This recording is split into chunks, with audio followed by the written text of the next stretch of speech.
हमारा next chapter है water cement ratio. Starting में हमने इस पहला चैप्टर पढ़ा था कि कंक्रीट होती क्या है। सेकंड चैप्टर पढ़ा था कंक्रीट के पार्ट कौन कौन से हैं। ठीक है, थर्ड चैप्टर में हमने देखा था कि जो थर्ड चैप्टर है वो हमारा ये वाटर सीमेंट रेशियो है। ठीक है, वाटर सीमेंट रेशियो का मतलब होता है कि हमें कितने सीमेंट के लिए कितना वाटर हम उसमें ऐड करें कि हमारा जो रिक्वायरमेंट है वो फुलफिल हो जाए। मतलब जैसे हमने वर्केबिलिटी के रेस्पेक्ट में बात करते हैं, मतलब हमें चाहिए ज्यादा वर्केबल मिक्स, तो हम क्या करेंगे, वाटर सीमेंट रेशियो जो है वो ज्यादा रखेंगे। क्योंकि वाटर सीमेंट का रेशियो है, मतलब कहने का सिंपल टर्म है इसमें, मतलब कि सिंपल एक रेशियो है, ऊपर वाटर की क्वांटिटी,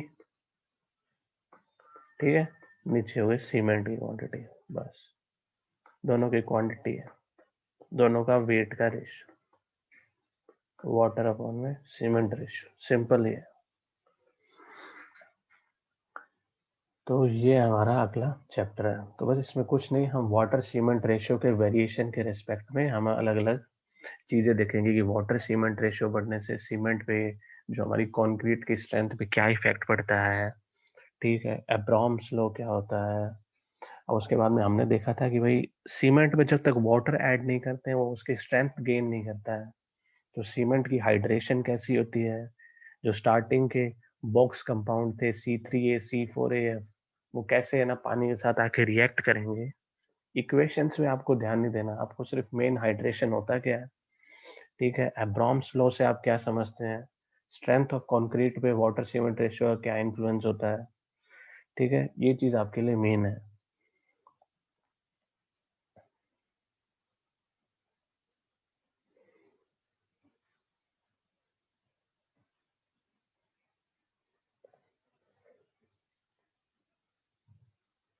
हमने लास्ट क्लास में देखा था कि भाई वाटर जो है उसकी हमें क्या क्या प्रॉपर्टीज रिक्वायर्ड है, मतलब उसमें क्या कंस्टिट्यूएंट्स होने चाहिए, सस्पेंडेड सॉलिड्स होने चाहिए, नहीं होने चाहिए।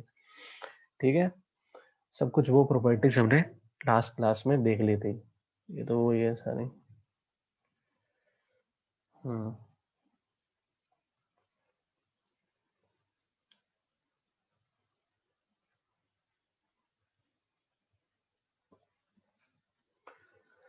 अब जैसे स्ट्रेंथ ऑफ द कंक्रीट सबसे इंपॉर्टेंट फैक्टर है, क्योंकि हमारा हमने बोला था ना कंप्रेसिव स्ट्रेंथ जो है हमारी सबसे इंपॉर्टेंट फैक्टर है, जो हमारी क्वालिटी ऑफ कंक्रीट को गवर्न करती है। कि मतलब अगर स्ट्रेंथ कम हुई तो कंक्रीट बेकार, अगर स्ट्रेंथ अच्छी है तो कंक्रीट अच्छी।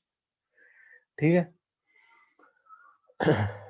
और स्ट्रेंथ गवर्न करने के लिए वाटर सीमेंट रेशियो एक मेन फैक्टर है। वाटर किस लिए ऐड करते हैं, वाटर इसलिए ऐड करते हैं ताकि सीमेंट का हाइड्रेशन हो सके, ताकि सीमेंट अपना वो जेल बना सके। और सीमेंट जो है, जो उसे क्या बोल सकते हैं, जो मतलब उसकी दो बाइंडिंग प्रॉपर्टी है वो आ सके। अगर सीमेंट में वाटर ऐड नहीं करेंगे तो बाइंडिंग प्रॉपर्टी नहीं आ पाएगी। अब हमें पता है कि सीमेंट में एक्सेस वाटर ऐड कर देते हैं तो जाती है ब्लीडिंग और या फिर सेग्रीगेशन। ब्लीडिंग का मतलब क्या है, एक्सेस वाटर अपने आप बाहर निकलना स्टार्ट कर जाता है या पानी ऊपर उठना स्टार्ट कर जाता है। सेग्रीगेशन का मतलब क्या होता है, हैवी पार्टिकल्स अच्छा मिक्स नहीं बन पाता है और हैवी पार्टिकल्स नीचे सेटल डाउन कर जाते हैं। ठीक है। तो अब स्ट्रेंथ ऑफ द कंक्रीट है वो किस दो फैक्टर पे डिपेंड कर रही है, वाटर सीमेंट रेशियो पे। वाटर सीमेंट रेशियो अच्छी है तो इसके बारे में बात करेंगे, वाटर सीमेंट रेशियो पे कैसे इफेक्ट कर। दूसरा होता है डिग्री ऑफ कंपैक्शन। कंपैक्शन मतलब हमने सीमेंट को बनाई, सीमेंट को बनाने के लिए हम अच्छी तरह से उसे कंपैक्ट करते हैं, मतलब एक वाइब्रेटर होता है उससे हम उसे कंपैक्ट करते हैं, ताकि जो है कोई भी हमारा जो मतलब वॉइड्स जो है उस सीमेंट में ना रहे। ठीक है।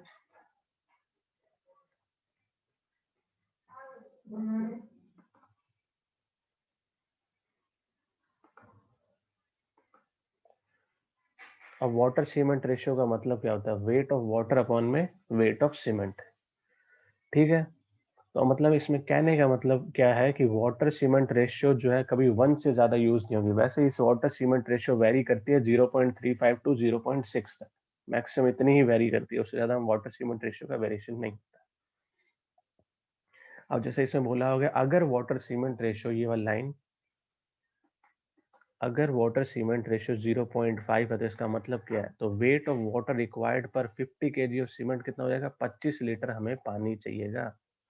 क्योंकि ये लीटर को अब वेट में कर लेना, 1 ग्राम पर सीसी होती है वाटर की जो डेंसिटी होती है। ठीक है,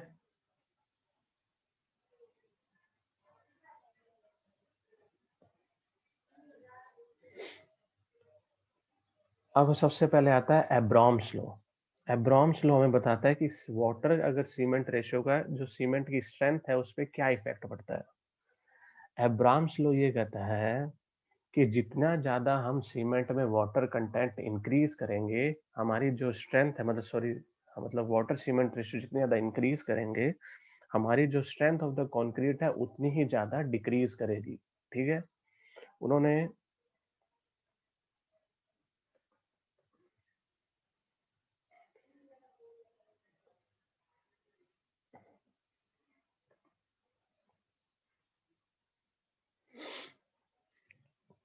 एक ही चीज कहा था कि जो वाटर सी मतलब जो एब्राम्स लॉ ने ये कहा था कि जो स्ट्रेंथ जो है बेसिकली किस पे डिपेंड कर रही है, वाटर सीमेंट रेशियो पे। ठीक है, ना वो सीमेंट की जो स्ट्रेंथ है ना एग्रीगेट के साइज पे डिपेंड करेगी, ना ग्रेडिंग पे डिपेंड करेगी, ना वर्केबिलिटी पे डिपेंड करेगी। सबसे ज्यादा किस पे डिपेंड करेगी, वाटर सीमेंट रेशियो पे। ठीक है, और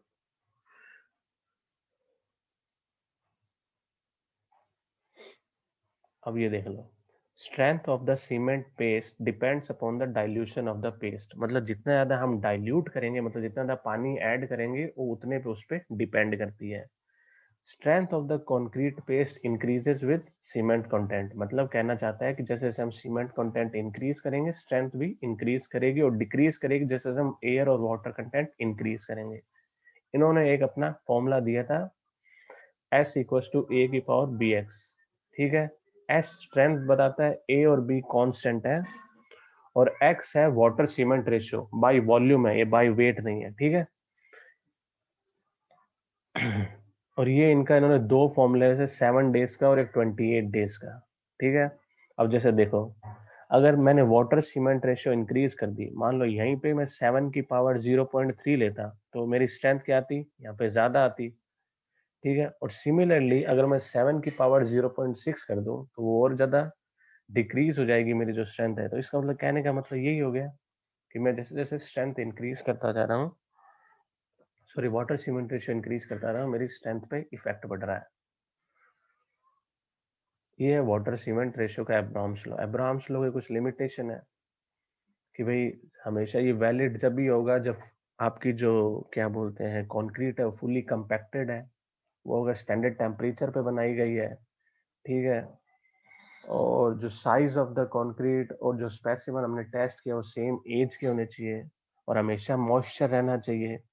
ठीक है, अब relation between water cement ratio and strength, हमने रिलेशन देख लिया क्या होता है कि जैसे जैसे वाटर सीमेंट रेशियो इंक्रीज करेंगे, स्ट्रेंथ डिक्रीज करेगी। ठीक है,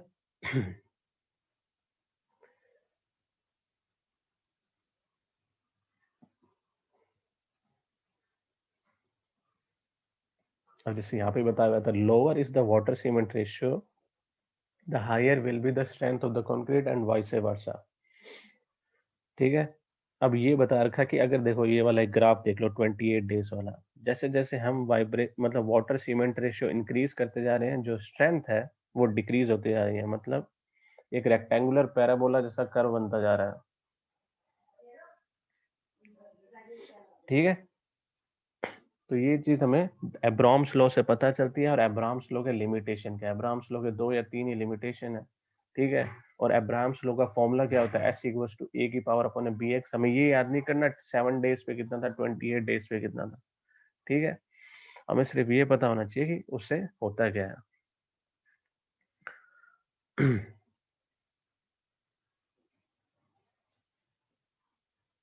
अब जैसे ये कर्व इसमें शो कर रखा है और इसके बारे में आपको बता रखा है। ठीक है, मतलब जब वाटर सीमेंट रेशियो लो है, यहां से देख रहा हूं आपको, when water cement ratio is low, the beginning of the curve depends upon the available means of compaction. Starting में किस पर डिपेंड कर रहा है? कंपैक्शन पे, जो वाटर सीमेंट रेशियो लो है। ठीक है, मतलब जितना अच्छा, जब हमारी वाटर सीमेंट रेशियो लो है, जब जितना अच्छा कंपैक्ट करेंगे, हमारी उतनी अच्छी सीमेंट की स्ट्रेंथ आएगी। ठीक है, तो स्टार्टिंग में किस पे डिपेंड करिए? स्ट्रेंथ पे। If large sizes aggregates is used with low water cement ratio, then high contents of cement exhibit retrogression of concrete strength। ठीक है, मतलब कहने का ये मतलब है कि अगर हमने एग्रीगेट का जो साइज है वो बहुत ज्यादा बड़ा यूज कर लिया, ठीक है, with low water cement ratio, ठीक है, तो सीमेंट के कंटेंट, वो लो वाटर सीमेंट रेशियो मतलब क्या? वाटर का मैंने उतनी रखी, मैंने सीमेंट का कंटेंट ज्यादा बढ़ा दिया। ठीक है, तो क्या होगा? जो हमारा जो बनेगा, जो स्ट्रेंथ जो आएगी वो इतनी हाई नहीं आ पाएगी एज कम्पेयर, क्योंकि हमारा जो मिक्स जो बन पाएगा वो मतलब एक होमोजीनियस मिक्स नहीं बन पाएगा। ठीक है,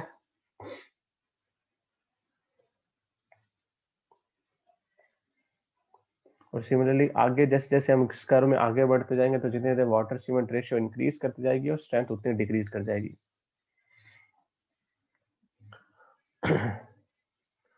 अब इसमें बताया हुआ है कि स्ट्रेंथ जो है बेस, अब चार जो हमारे पॉइंट्स हैं उन पर डिपेंड कर रही है। Water cement ratio, cement aggregate ratio, maximum aggregate ratio और फिजिकल प्रॉपर्टीज ऑफ एग्रीगेट। ठीक है, वाटर सीमेंट पे रेशियो पे तो आपने देख ली। ठीक है, सीमेंट एग्रीगेट रेशियो पे कैसे डिपेंड करती है ये भी आप देख लेना अभी। और मैक्सिमम एग्रीगेट का साइज, एग्रीगेट का साइज जितना ज्यादा बड़ा होता जाएगा, मतलब स्ट्रेंथ उतनी ही रिड्यूस होती जाएगी, क्योंकि और ना ही हमारा जो मिक्स है वो वर्केबल नहीं बन जाएगा। क्योंकि मान लो आपने बहुत बड़े बड़े पत्थर डाले सीमेंट बनाते समय, कंक्रीट बनाते समय, ठीक है, तो क्या होगा? जैसे ही आप उस पर काम करने की कोशिश करोगे ना, कि मतलब आप सोचो कि इस मोल्ड पे मैं शेप में डाल दूं, तो वो हो नहीं पाएगा। ठीक है, तो उसके कारण क्या होगा? जो एग्रीगेट ज्यादा बड़ा होता जाएगा, आपकी जो स्ट्रेंथ है वो रिक्वायर्डली कम हो जाएगी। फिर physical properties of aggregate, aggregate की हमने फिजिकल प्रॉपर्टीज देखी थी कि एग्रीगेट किस किस तरह के होते हैं। हमने देखा था राउंड एग्रीगेट होते हैं, फ्लैकी एग्रीगेट होते हैं, उसका में इलोंगेटेड एग्रीगेट होते हैं। तो हमने देखा था डिफरेंट डिफरेंट टाइप से एग्रीगेट देखा था, उसके रेस्पेक्ट में भी स्ट्रेंथ का वेरिएशन होता है। जैसे जैसे मतलब हमारे राउंड एग्रीगेट उतने ज्यादा होंगे, तो हमारा जो मिक्स होगा वो मोर ज्यादा वर्केबल होगा। वर्केबल मतलब उतने आसानी से हम उस पर काम कर पाएंगे। लेकिन जैसे जैसे हमारे पास एंगुलर एग्रीगेट्स आते जाएंगे, हमारी स्ट्रेंथ उनसे इंक्रीज होती है। ठीक है, एंगुलर एग्रीगेट्स।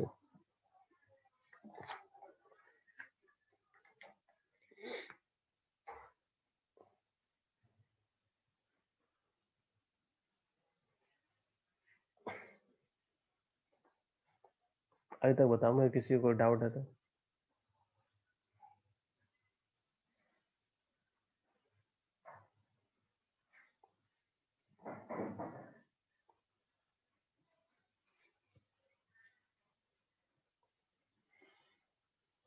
अब अगला है स्ट्रेंथ ऑफ कंक्रीट का टेस्ट है।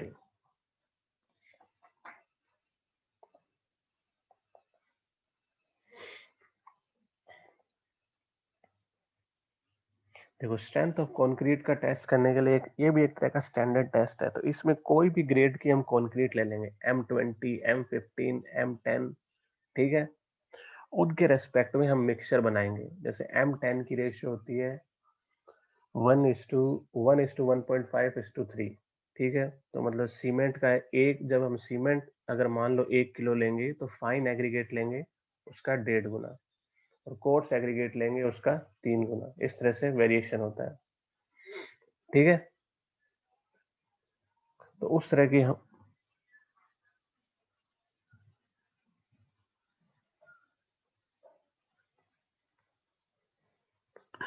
और सी कंक्रीट के क्यूब का टेस्ट करते हैं तो हम दो तरह के क्यूब लेते हैं। एक 150 mm का क्यूब लेते हैं, ठीक है, और एक सिलेंड्रिकल मोल्ड लेते हैं।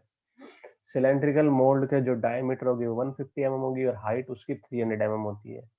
और एक लेते हैं हम क्यूब लेते हैं जिसकी जो एक लेंथ होगी वो 150 mm की लेते हैं। ठीक है, ये दो तरह से हम इसका टेस्ट कर सकते हैं, उसकी कंप्रेसिव स्ट्रेंथ का। जैसे हम सीमेंट की कंप्रेसिव स्ट्रेंथ का टेस्ट करते हैं, सेम उसी का ही करते हैं। अब कंप्रेसिव स्ट्रेंथ ऑफ सीमेंट, ये हमने पढ़ लिया था।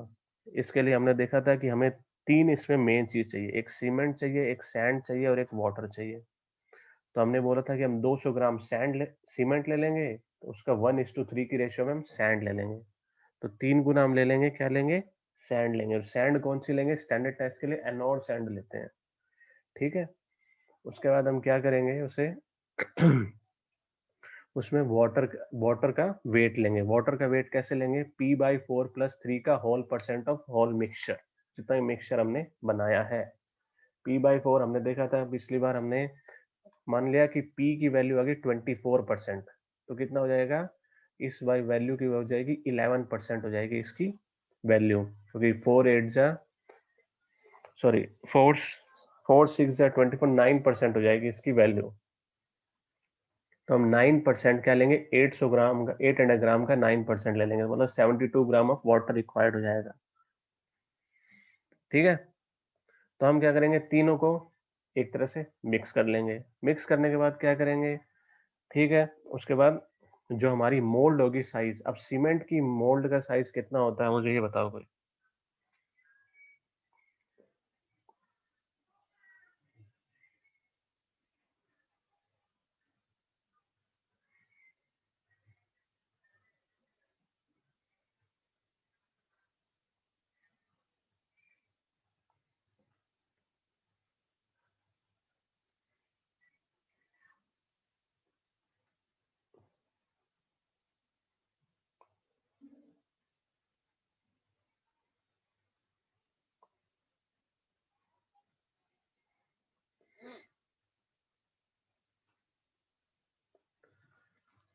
70.6 है, और एक और होती है, दो दो बोली थी मैंने आपको, दो बताओ मुझे दोनों।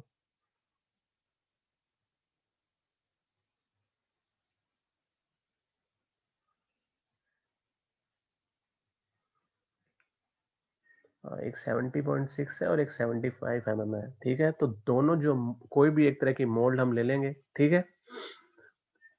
अब उस मोल्ड को हम क्या करेंगे, सीमेंट जो हमने जो मिक्सचर बनाया है उसे मोर्टार हो जाएगा, ये जो मिक्सचर हो जाएगा अब सीमेंट और ये सैंड वाला, ठीक है। इसको हम मिक्सअप कर लेंगे। मिक्स करके क्या करेंगे, हमारा जो मोल्ड है उसमें फिलअप कर देंगे। फिर क्या करेंगे, हम उसे वाइब्रेट करेंगे। वाइब्रेट करने पे क्या होगा कि जो जितने भी वोइड्स अब जो प्रेजेंट है हमारे फिलअप करने के बाद में, कोई भी वोइड्स उसमें रह गया हो तो वो सारे फिलअप हो जाएंगे, ठीक है। उसके बाद एक दिन के लिए हम उसे वैसे ही मोल्ड में रहने देंगे। हम ऐसे करीब 3 या 4 या 6 क्यूब बनाते हैं, वो डिपेंड करता है आपके पास में क्वांटिटी कितना आपने लिया है स्टार्टिंग में, ठीक है। ऐसे आपने 6 7 मोल्ड बना लिए। आपने क्या करना है, एक दिन तक उन मोल्ड को उसी तरह से रख देना है। फिर अगले दिन आप आके मोल्ड खोलते हैं और फिर उसे क्योरिंग के लिए रख देते हैं वो सारे, मतलब जो जब उसके बाद क्या होगा कि जो ट्यूब्स है वो अपनी एक स्ट्रेंथ, मतलब जो अपनी शेप है वो गेन कर लेंगे। मतलब इस तरह के एक सीमेंट के क्यूब्स बन जाएंगे, क्यूब शेप में, ठीक है। उसके बाद आप क्योरिंग करने के लिए उसे पानी में डाल दोगे, ठीक है। कंप्लीटली ड्राउन करोगे पानी में, ठीक है। तो अब क्या होगा, वो क्योरिंग के लिए रख दिए गए हैं। अब आप अलग अलग डेज पे आप स्ट्रेंथ का चेक करते हो, 3 डेज पे भी करते हो, 7 डेज पे भी करते हो, 28 डेज पे भी करते हो। आप ये देखते हो कि स्ट्रेंथ का वेरिएशन कैसा हो रहा है।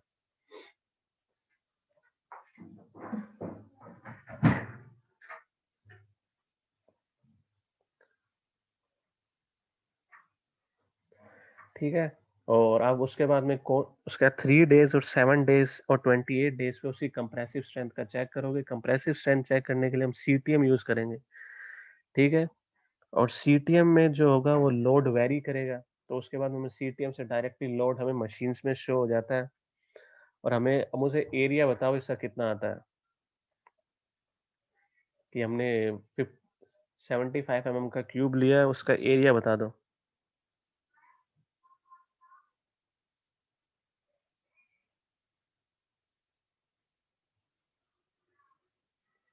50 सेंटीमीटर स्क्वायर। तो हम कंप्रेसिव स्ट्रेंथ कैलकुलेट कर लेंगे, जो भी हमारा लोड लग रहा है डिवाइड बाय एरिया, ये आ जाएगी हमारी कंप्रेसिव स्ट्रेंथ, ठीक है। तो अगर मान लो हमने M20 का मिक्स बनाया है, ठीक है, कोई कंप्रेसिव स्ट्रेंथ, तो हमारी मिनिमम स्ट्रेंथ 28 डेज पे कितनी आनी चाहिए।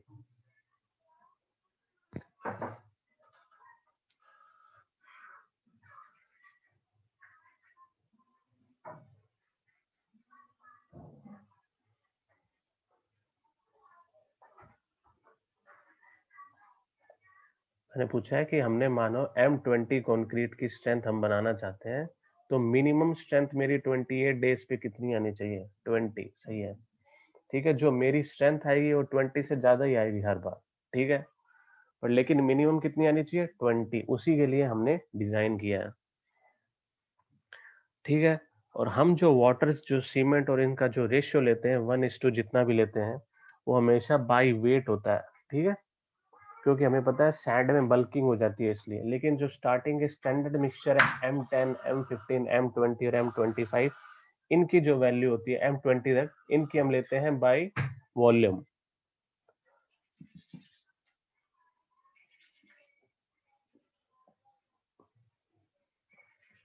हमने हाइड्रेशन के लिए देखा था, हमने देखा कि एवरेज कितना पानी चाहिए होता है, 23% टू 28% तक वेरी करता है, ठीक है।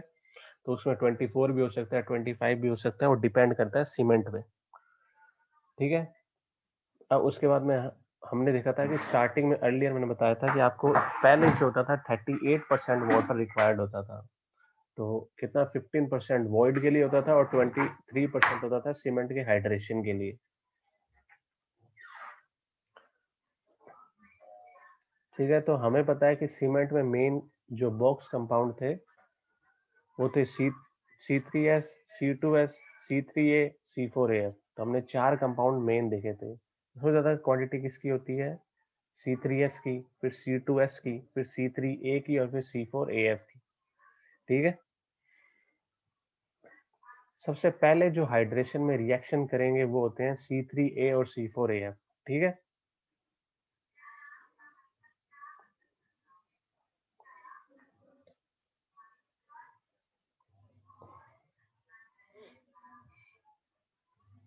अब ये अलग अलग हाइड्रेशन रिएक्शन बताई हुई है C3A, C4AF, C3S और C2S की, ठीक है। C3A जब रिएक्ट करेगा, ठीक है, तो वो क्या फॉर्मेशन होगा? एट्रिंगाइट का फॉर्मेशन होता है। एट्रिंगाइट वैसे आपके कोई काम का तो नहीं है, पर एट्रिंगाइट एक शीट टाइप का एक स्ट्रक्चर होता है, ठीक है, उसका फॉर्मेशन होता है, ठीक है। और जो ये ट्राई कैल्शियम सिलिकेट है या डाई कैल्शियम सिलिकेट और C3S और C2 है, ये जब भी है ना मिलते हैं तो ये बनाते हैं CSH जेल। ये जो है यहाँ पे ये सबसे ज्यादा इंपॉर्टेंट होता है, ये जो चीज है C3H2H3, ठीक है। C3S और C2S मिलेंगे तो ये CSH जेल बनता है। ये CSH जेल की वजह से है ना, जो हमारी जो बाइंडिंग प्रॉपर्टी आती है सीमेंट की, वो इसी जेल की वजह से आती है,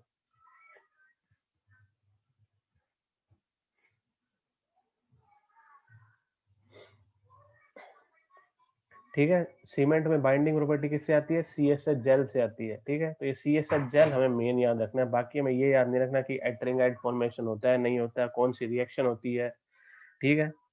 इसमें ये बताया हुआ है कि भाई जब C3S जब वाटर के साथ रिएक्ट करेगा तो CSH जेल का फॉर्मेशन होगा, ठीक है। अब अलग अलग हीट रिलीज और बता रखी है इसमें। भाई इसमें बता रखा है 207 कैलोरी पर ग्राम की हीट रिलीज होगी जब ये C3A रिएक्ट करेगा, ठीक है। और जब ये C3S रिएक्ट करेगा तो 120 कैलोरी पर ग्राम होगी। तो इसका मतलब कह सकते हैं कि हम C3A जो है जब पानी के साथ रिएक्ट करता है, जब सीमेंट जो है ये C3A कंपाउंड जब पानी के साथ रिएक्ट करेंगे तो हीट जो है बहुत ज्यादा रिलीज होती है, ठीक है। वह C3A और C4AF जब भी पानी के साथ रिएक्ट करेंगे हीट रिलीज करेंगे, और ये जो कंपाउंड इनका बनता है ना, ये स्ट्रेंथ में कोई इफेक्ट नहीं प्रोड्यूस करता है, ठीक है। इससे स्ट्रेंथ गेन नहीं होती है, ठीक है।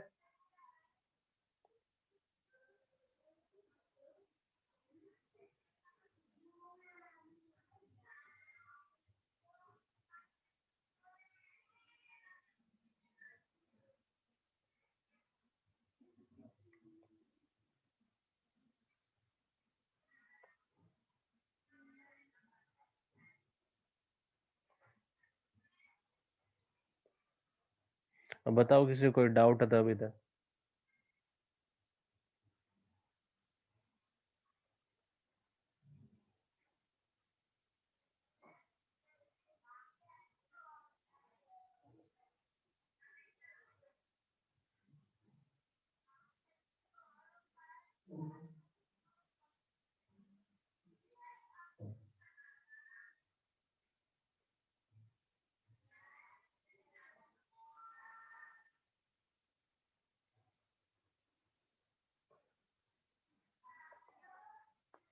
बताओ तो किसी को डाउट है तो।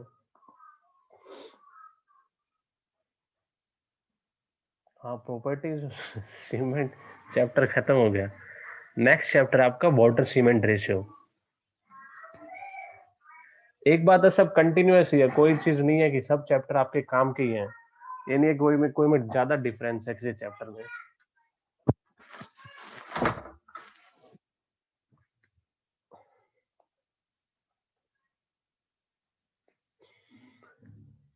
अब ये भी ध्यान रखना कि जो एट्रिंगाइट का जो फॉर्मेशन होता है ना, ठीक है, ये कोई अच्छा कंपाउंड नहीं होता। एट्रिंगाइट एट्रिंगाइट क्या करता है, धीरे धीरे जाके ब्रेक डाउन हो जाता है ये मोनोसल्फेट कंपाउंड में। और मोनोसल्फेट कंपाउंड जो होता है ये इसमें अनसाउंडनेस प्रोड्यूस करते हैं। वैसे तुम्हारी कोई काम की चीज नहीं है कि मोनोसल्फेट कंपाउंड क्या करते हैं, ठीक है, पर ये ऐसे है तो इसमें बुक में है तो मैंने बता दिया, ठीक है। मतलब ये क्या होता है कि एट्रिंगाइट एक शीट लाइक स्ट्रक्चर सा होता है, मतलब ऐसा सा होता है।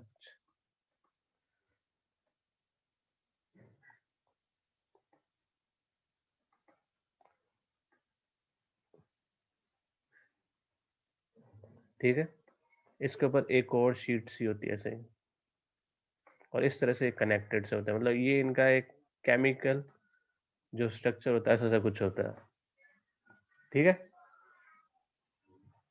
ये जो एट्रिंगाइड होता है ये मोनोसल्फेट में ब्रेक डाउन हो जाते हैं, मतलब सल्फेट में ब्रेक हो जाते हैं। और सल्फेट का मैंने बताया था, सल्फेट क्या करती है, सोयल में अनसाउंडनेस प्रोड्यूस करती है। अगर एट्रिंगाइड ज्यादा है, ठीक है, तो क्या होगा कि सोयल जो मतलब जो हमारी कंक्रीट है वो अंदर से इंटरनली अनस्टेबल हो जाती है, ठीक है।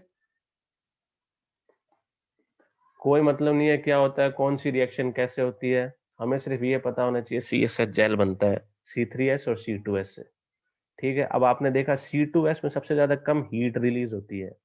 तो अगर जब हमें सीमेंट बनानी है और जहाँ पे हीट रिलीज बहुत कम करनी है तो हम कौन सी यूज करेंगे, क्या क्वांटिटी इंक्रीज करेंगे, C2S, ठीक है। और C2S क्या करता है, लेट स्ट्रेंथ गेन करता है। तो मतलब हमें स्लो स्ट्रेंथ गेन करवानी है। जो मान लो कोई स्ट्रक्चर हमारा ब्रिज बन रहा है, वह बहुत बड़ा ब्रिज है, हमें कोई मतलब नहीं है कि भाई, हमें पता है कि स्टार्टिंग का हमारा जो स्ट्रक्चर हमने बना दिया है वो चाहे 28 डेज में चाहे धीरे धीरे स्ट्रेंथ भी गेन करे तो भी हमें कोई प्रॉब्लम नहीं है। क्योंकि क्या होगा, क्योंकि जब तक यूज नहीं आना, जब तक कंप्लीटली नहीं बन जाता, ठीक है। तो हम ये कर सकते हैं कि हम वहाँ पे C2S कंटेंट की ज्यादा वाली सीमेंट जो है वो यूज कर लें, ठीक है, ताकि हमारी क्रैक्स जो है वो बहुत ज्यादा कम होगी। क्योंकि हीट रिलीज कम है तो क्रैक्स भी उतनी ज्यादा कम होगी। अब ये अलग अलग बता रखा है कि CSH जेल कितना बनता है, कैल्शियम हाइड्रोक्साइड कितना बनता है, ठीक है।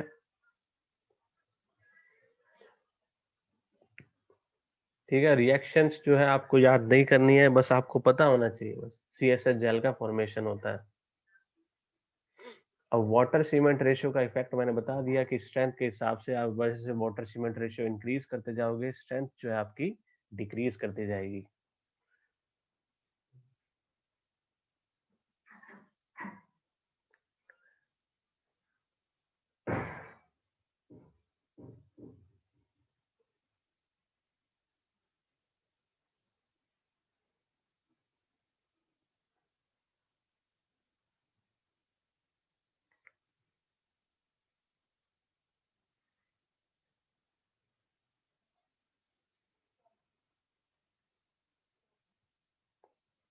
अब effect of water cement ratio on hydration, ठीक है।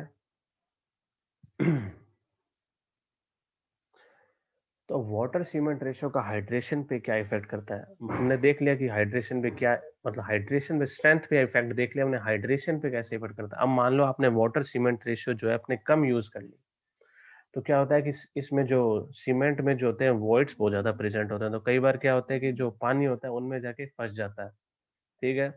तो हाइड जो सीमेंट जहाँ हाइड्रेट होने थे उस पानी से वो पानी तो चला गया वॉइड्स में, ठीक है। तो हमें क्या कि जो रिक्वायरमेंट थी, जो मतलब जो हमारी स्ट्रेंथ गेन जो सीमेंट करने वाली थी, क्या होगी, वो रिड्यूस हो जाएगी, ठीक है। और क्या होता है कि भाई जितनी ज्यादा वाटर सीमेंट रेशियो आप कम रखोगे उतना ही लेस वर्केबल मिक्स बनता है। मतलब उतनी आसानी से उस मिक्स से आप काम नहीं कर पाओगे। अब आप देखो एक मिट्टी ले लो, उसमें थोड़ा सा पानी डाल दो और उसी मिट्टी से आप जो है काम करोगे, कुछ भी करोगे, लिपाई पुताई करोगे, तो क्या होगा, वो नहीं हो पाएगी, बहुत कम है। थोड़ा ज्यादा ऐड करोगे उसमें पानी, और आपको ऐसा पानी ऐड करना है कि सीमेंट हाइड्रेट भी हो जाए और आपका काम भी हो जाए। कुछ एक्सेस वाटर डालने से क्या होगा, स्ट्रेंथ इंक्रीज, स्ट्रेंथ डिक्रीज कर जाएगी। ठीक है, तो आप ये सोचोगे कि भाई आपने M20 की स्ट्रेंथ बनानी है, आपने पानी ज्यादा डाल दिया, और आप सोचोगे कि बाद में भाई पानी ज्यादा डाल दिया तो क्या हुआ, सीमेंट में जब ऊपर से ऐड कर देता हूँ, पर सीमेंट ऊपर से ऐड करने से क्या होता है, स्ट्रेंथ पे इतना ज्यादा इन्फ्लुएंस नहीं होता है। वो आपका फिर से जो जो आपने जो बैच बनाया है ना कंक्रीट का या जो भी सीमेंट का, वो खराब हो चुका है। किस चीज में आप एक्स्ट्रा पहले से ऐड कर दोगे तो वो सीमेंट अच्छी नहीं होगी।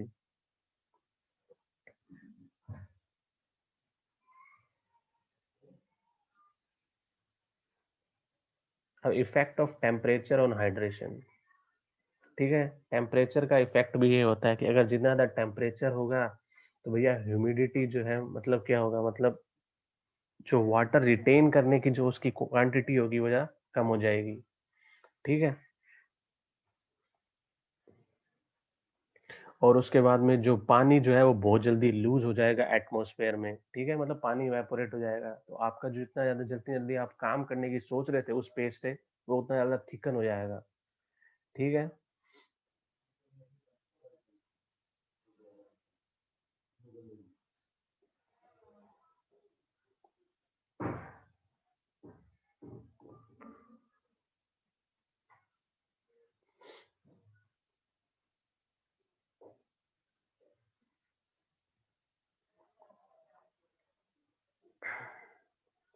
ठीक है। उसके बाद में जो लोअर टेम्परेचर पे जो कंपाउंड बनते हैं CSH जेल, ठीक है, ये बहुत ज्यादा मतलब बेटर बनते हैं एज कंपेयर टू जो हायर टेम्परेचर पे हमारे कंपाउंड बन रहे हैं। ठीक है,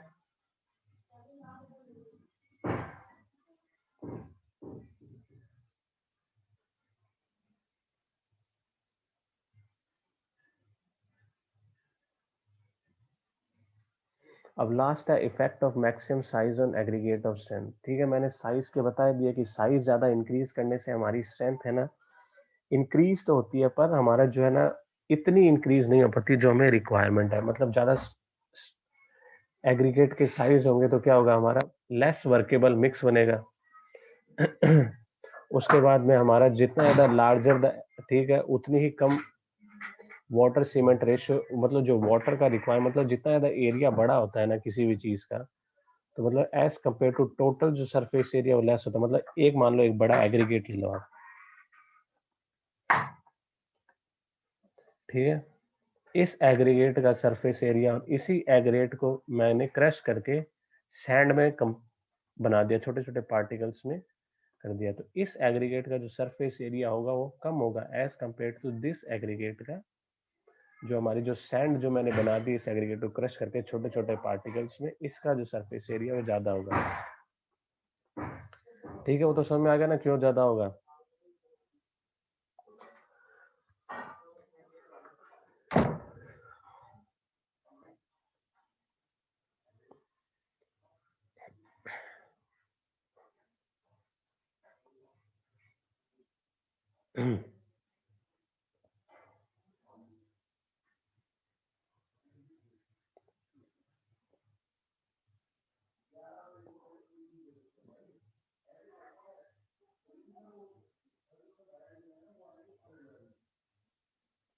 जितने ज्यादा एग्रीगेट के साइज बड़े होंगे उतने ज्यादा स्ट्रेंथ में इतना वेरिएशन नहीं होगा। ठीक है, मतलब एग्रीगेट के साइज बड़ा होने से हम जो मिक्स है उससे इतने आसानी से काम नहीं कर पाते।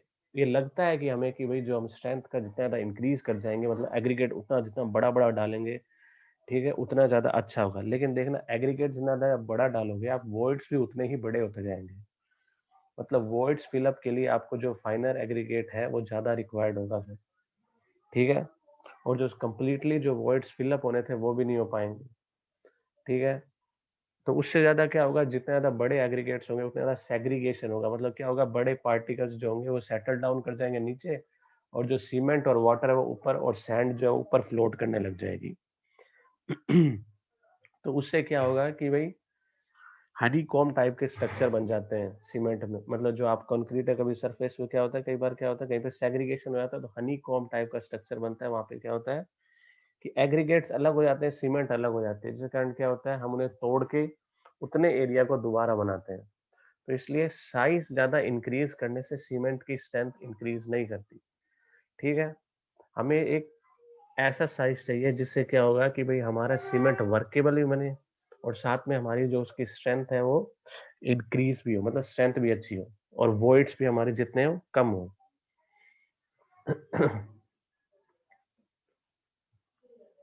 कहीं मैं नेक्स्ट क्लास कर लेता हूँ, उसके बाद आप मुझे बता देना इसमें कोई डाउट है तो आपको।